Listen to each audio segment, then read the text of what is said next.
ከዓመት እረፍት ጋር ተያይዞ ጠቃሚ መረጃ ስለሆነ እንድታዳምጡት በአክብሮት እጋብዛችኋለሁ። እንደምታስታውሱት ወይም ደግሞ እንደምታውቁት ወይም ደግሞ እንደሰማችሁት የዓመት እረፍት ያልተወሰደ የዓመት እረፍት የስራ ውል በሚቋረጥበት ጊዜ በገንዘብ ተቀይሮ ሊከፈል እንደሚገባ የአሰሪና ሰራተኛ አዋጁ ላይ በግልጽ ተቀምጧል። ነገር ግን ምን ያህሉ የዓመት እረፍት ፈቃድ ነው በገንዘብ ተቀይሮ ሊከፈል የሚገባው የሚለውን ነገር ለዚህ ሕጉ በግልጽ ያስቀመጠው ጉዳይ አለ።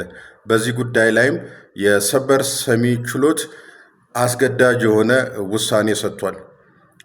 እና እንደሚታወቀው አንድ ሰራተኛ የስራ ውሉ ወይም በራሱ ፍቃድ ይቋረጣል፣ ወይም በዲሲፕሊን ምክንያት ይቋረጣል፣ ወይም በሞት ምክንያት ይቋረጣል፣ ወይም ሰራተኛው ጡረታ ሲወጣ ይቋረጣል። እና አሁን ለዚህ ጉዳይ በጣም የሚጠቅማችሁን የሰበር ውሳኔ ነው የምነግራችሁ። በሰበር መዝገብ ቁጥር 236049 የካቲት 28 ቀን 2015 ዓ.ም የተሰጠ አስገዳጅ ውሳኔ ልንገራችሁ። አመልካች የኢትዮጵያ ኮንስትራክሽን ስራዎች ኮርፖሬሽን ሲሆን ተጠሪ ደግሞ ጌታቸው ዘርጋው ይባል ነበረ። የክሱ ሰበር ድረስ የደረሰው ከ2 ዓመት በላይ የተጠራቀመ የዓመት እረፍት በገንዘብ ተቀይሮ ይከፈለኝ ብሎ አሁን በሰበር ተጠሪ የሆነው ጌታቸው ዘርጋው በመጀመሪያ ደረጃ ፍርድ ቤት ከሳሽ ሆኖ አመልክቶ ነበረ።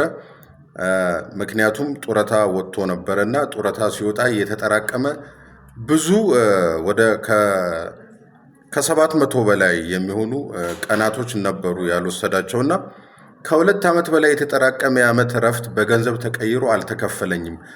የኢትዮጵያ ኮንስትራክሽን ስራዎች ኮርፖሬሽን የከፈለኝ የ2 ዓመት የዓመት እረፍት ቀኔም ብቻ በገንዘብ ቀይሮ ነው የከፈለኝና ሁሉንም አልከፈለኝም ይክፈለኝ ብሎ ነበረ ሰበር ድረስ እንግዲህ ይግባኙ የደረሰው እና በመጀመሪያ ደረጃ ፍርድ ቤት የፌዴራል የመጀመሪያ ደረጃ ፍርድ ቤት በጉዳዩ ላይ ካከራከራቸው በኋላ በአሰሪና ሰራተኛ አዋጁ መሰረት ሊከፈል የሚገባው የ2 ዓመት ያልተወሰደ የዓመት ፍቃድ ብቻ ነው ሊከፈል የሚገባው በገንዘብ ተቀይሮ። ከ2 ዓመት በላይ ያልተወሰዱ የዓመት እረፍቶችን መክፈል አይቻልም ብሎ ወስኖ ነበረ እና በዚህም ቅር የተሰኙት የአቶ ጌታቸው ዘርጋው የተባሉት በሰበር መዝገቡ ቁጥር ላይ የተጠቀሱት ይግባኛቸውን ለፌዴራል ከፍተኛ ፍርድ ቤት ያቀርባሉ። የፌዴራል ከፍተኛ ፍርድ ቤትም ይግባኙን ተቀብሎ ከሰማ በኋላ መልስም ካቀባበለ በኋላ የፌዴራል የመጀመሪያ ደረጃ ፍርድ ቤት የወሰነውን ውሳኔ ይሽረዋል። የሻረውም ከሳሽ ወይም ደግሞ በከፍተኛ ፍርድ ቤቱ ይግባኝ ባይ የሆኑት የጠየቁትን የዓመት እረፍት በጠቅላላ በገንዘብ ተቀይሮ ሊሰጣቸው ይገባ ነበር። የስራ ውላቸው በጡረታ ምክንያት የተቋረጠው የ2 ዓመት ብቻ በገንዘብ ተቀይሮ ሊከፈላቸው አይገባም። በሙሉ ያልወሰዱት የተጠራቀሙ የዓመት ፍቃዳቸው በጠቅላላ በገንዘብ ተቀይሮ ሊከፈላቸው ይገባል ብሎ ወስኖላቸው ነበረ። የመጀመሪያ ደረጃ ፍርድ ቤቱን ውሳኔ በመሻር ማለት ነው። እናም ጉዳዩ ሰበር ይደርሳል። ሰበር ደግሞ አመልካች የኢትዮጵያ ኮንስትራክሽን ስራዎች ኮርፖሬሽን ይሆናል። ተጠሪ አቶ ጌታቸው ዘርጋው ይሆናሉ ማለት ነው። እና ለዚህ ጉዳይ እንግዲህ የአሰሪና ሰራተኛ አዋጁ ያሁኑ አሰሪና ሰራተኛ አዋጅ እሱ አንቀጽ 77 ንዑስ ቁጥር 1 አንቀጽ 79 ንዑስ ቁጥር 1 እና 4 መሰረት በማድረግ ከ2 ዓመት መራዘም በኋላ ሰራተኛው ፍቃዱን የግድ መጠቀም ያለበት መሆኑን ያመለክታል።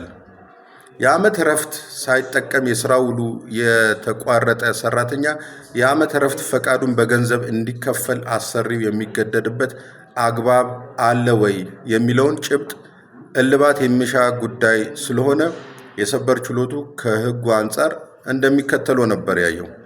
የአዋጁ አንቀጽ 77 ንዑስ ቁጥር 4 ያልተወሰደ የዓመት እረፍት በገንዘብ ተቀይሮ እንደሚከፈል ይደነግጋል። ይሁንና የዓመት እረፍት ፈቃድ ከ2 ዓመት በላይ ሊራዘም እንደማይችል በዚሁ አዋጅ ላይ በአስገዳጅ ቃል ተደንግጓል ሲል የሰበር ችሎቱ ያትትና ከዛ በኋላ ምን ይላል?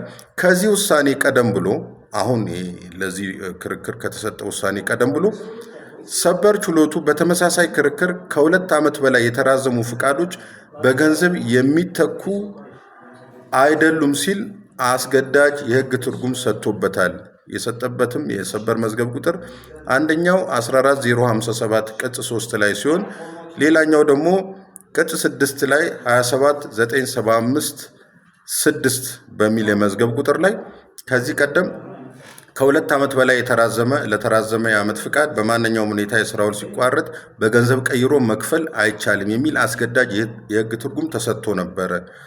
አሁንም ቢሆን የቀድሞዎቹን ውሳኔዎች ለመወሰን የሰበር ችሎቱ የተመረኮዙት የቀደመውን አዋጅ ቁጥር 42/85 እና 37796 ሲሆን አሁን በስራ ላይ ያለው አዋጅ ቁጥር 1156/2016 ከዓመት እረፍት ጋር ተያይዞ ከቀድሞዎቹ የተለየ ድንጋጌ ስለሌለው የቀድሞ ውሳኔ አስገዳጅነቱ በአሁኑም ላይ ተፈጻሚነት አለው ብለናል ሲል ይበይናል። ስለዚህ አንድ ሰራተኛ የስራ ውሉ በጡረታ ምክንያትም ይሁን በሌላ በማናቸውም ምክንያቶች ሲቋረጥ ያልተጠቀመበት የዓመት ፍቃድ ሁሉ በገንዘብ ተቀይሮ ሊከፈለው አይችልም። ሊከፈለው የሚችለው የ2 ዓመት ያልተወሰደ የዓመት ፍቃድ ብቻ ነው ሲል አስገዳጅ ትርጉም ሰጥቷል።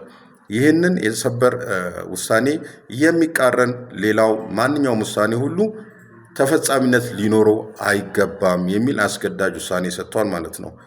እንግዲህ በዓመት ፍቃድ በገንዘብ ተቀይሮ ስለሚከፈልበት ሁኔታ የሰበር መዝገብ ቁጥር 236049 የካቲት 28 ቀን 2015 ዓ.ም የተወሰነውን መሰረት በማድረግ ያወራሁላችሁ ትምህርታዊ ወሬ ይህን ይመስላል። መልካም ቀን።